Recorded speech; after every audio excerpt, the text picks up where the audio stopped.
Since the stock market is currently closed for the weekend, Nike stock is not actively trading in open session hours. At the close of the most recent regular trading session on Friday, July 24, 2026, at 4 p.m. Eastern Time, Nike stock finished at $41.61 per share, reflecting a daily gain of 1.51% on a total trading volume of roughly 26.18 million shares. In extended after-hours trading, the stock hovered near $41.70 per share. The dominant expectation surrounding Nike on Wall Street right now is that the iconic athletic brand has reached an absolute floor and is primed for an effortless recovery as new leadership steps in to repair fractured wholesale partnerships. Investors scrolling through popular platforms like Robinhood or checking their individual brokerage portfolios see a stock trading near its 52-week low of $40 per share, down significantly from previous highs above $80 per share. The popular narrative suggests that because Nike remains the most recognizable sportswear symbol on the planet, buying at these compressed price levels represents a textbook turnaround bargain. The reality beneath the surface tells a far more complicated story. Nike is not simply suffering from a temporary marketing slump or an easily fixable distribution misstep. The company is actively grappling with a structural decay in consumer brand heat, massive inventory realignments across North America and Greater China, and fierce market share erosion caused by nimbler, hyper-focused competitors who capitalized while Nike attempted to force consumers exclusively into its direct-to-consumer digital ecosystem. When you track daily price swings and institutional flow data over recent weeks, the tension between Wall Street traders and long-term institutional holders becomes crystal clear. Every time Nike stock attempts a relief rally toward the $43 or $44 level, heavy institutional selling volume steps in to cap the upside.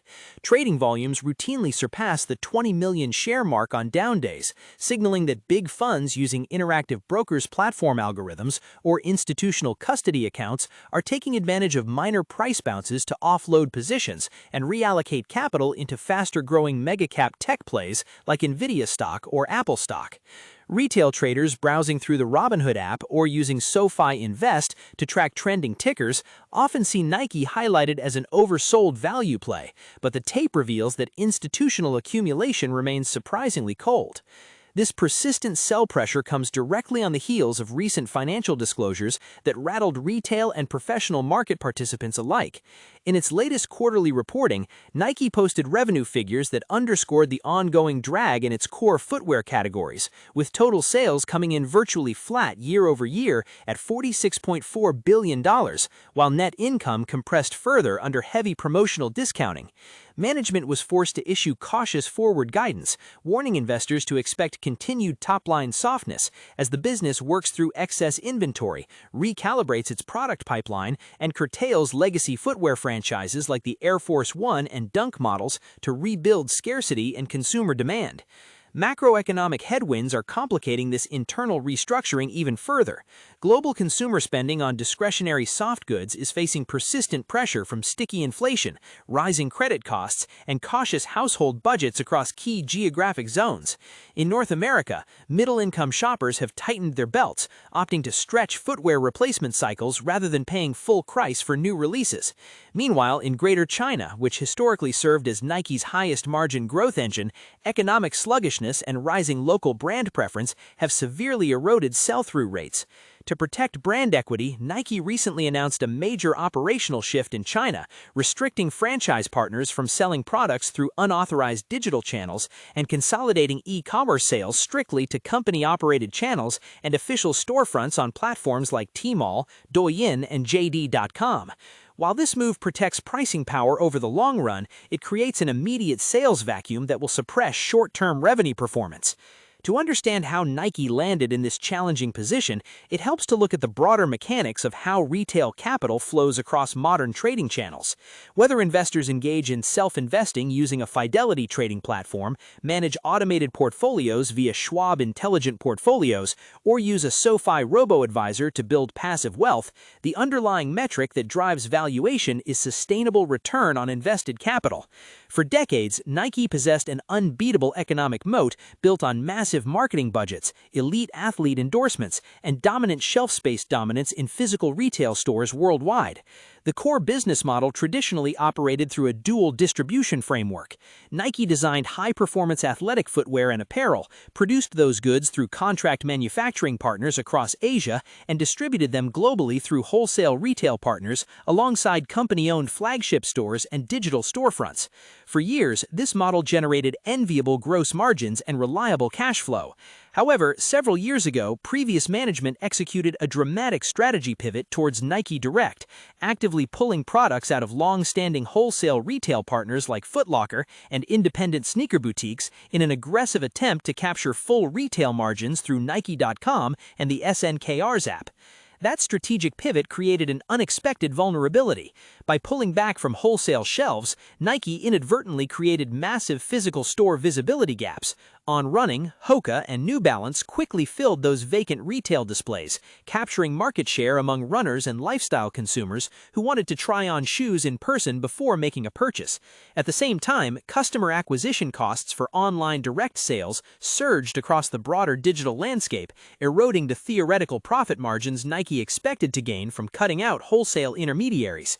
If you are currently holding shares or evaluating a new entry, take a moment right now and comment below how many shares of Nike stock you currently hold or plan to buy, and whether you think current management can successfully reclaim market share from fast-growing competitors. Looking ahead at the future outlook for Nike, the core battle line will be drawn directly between market expectations and operational reality over the next several quarters.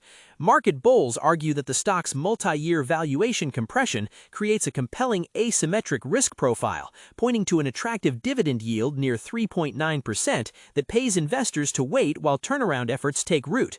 Supporters using Fidelity brokerage accounts or executing trades through an Interactive Brokers account highlight that new leadership under Elliott Hill brings deep institutional memory and strong wholesale relationships that will help heal broken retail distribution networks. The bull case assumes that as Nike scales back legacy models, re-engages key wholesale partners, and introduces fresh performance running innovations ahead of major global athletic events, revenue growth will inevitably re-accelerate toward historical double-digit targets. The operational reality dictates that turning around a $60 billion corporate giant is an arduous process that takes years rather than quarters. Restoring scarcity to iconic franchises like the Air Force One requires intentionally cutting production volumes, which directly reduces top-line revenue and compresses operating margins during the transition period. Furthermore, wholesale retail partners who spent the last 3 years building profitable shelf space around competing brands will not simply hand that market share back to Nike overnight without substantial trade concessions, co-op marketing support, and guaranteed margin terms. For individual retail investors navigating options across investing sites, comparing Fidelity ETFs, researching Fidelity mutual funds, or managing tax-advantaged accounts like Fidelity IRAs, Nike represents a classic study in structural inflection points. Those relying on an intelligent portfolio or exploring online investment strategies must recognize that value traps often look identical to generational buying opportunities in the early stages of a corporate transition. Active traders utilizing Robinhood stock trading, executing trades via Interactive Brokers trading, or leveraging SoFi active investing, tools need to watch institutional volume trends closely around upcoming earnings reports for genuine signs of accumulation rather than short-covering spikes. Whether you access investment help through Fidelity Wealth Management, manage an individual brokerage account, build a portfolio using Robinhood fractional shares, or utilize SoFi stocks and SoFi ETFs for wealth accumulation, assessing Nike requires weighing short-term pain against long-term brand equity. Those utilizing Robinhood Cash Management or managing funds on the Fidelity mobile app should track key channel metrics, including wholesale order books, North American inventory liquidation rates, and direct-to-consumer margin stability. In summary, the market's expectation for Nike stock centers on a swift, low-risk turnaround powered by brand nostalgia and management changes. The stark reality is that Nike faces a prolonged operational rebuild that requires sacrificing short-term revenue to restore brand scarcity, repairing damaged wholesale partnerships, and defending key market segments against highly disciplined competitors.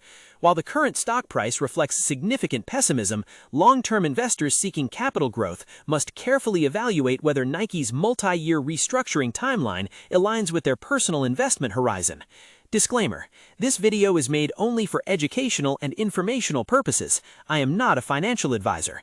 Any stock, crypto, or investment discussed here is not financial advice.